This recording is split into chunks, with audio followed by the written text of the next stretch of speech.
Doğa dile gedeniňizde 200'lüler ýaly bolmaň. Olar göz üçin sinagogalarda, köçeleriň burçlaryna durup doğa okumagy halaýarlar. Size dogrusyny aýdýaryn. Olar eýýäm öz sylagyny alanlarlar.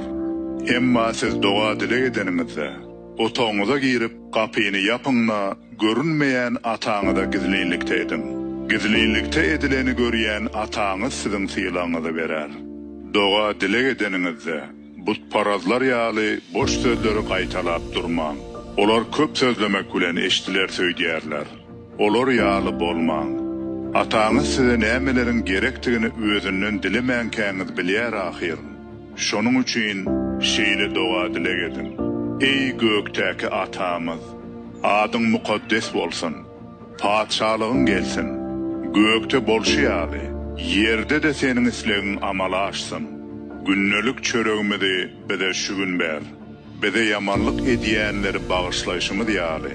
Sen hem biziň ýadyplarymyzy bağışla. Bizi sinaga salma. Gaýtam bizi şeytandan halas et. Başgalaryň özüňize eden ýadyplaryny bağışlasaňyz, gökdäki ataňyz hem siziň ýadyplaryňyzy bağışlar. Emma siz olaryň ýadyplaryny bağışlamasaňyz, ataňyz hem siziň ýadyplaryňyzy bağışlamaz.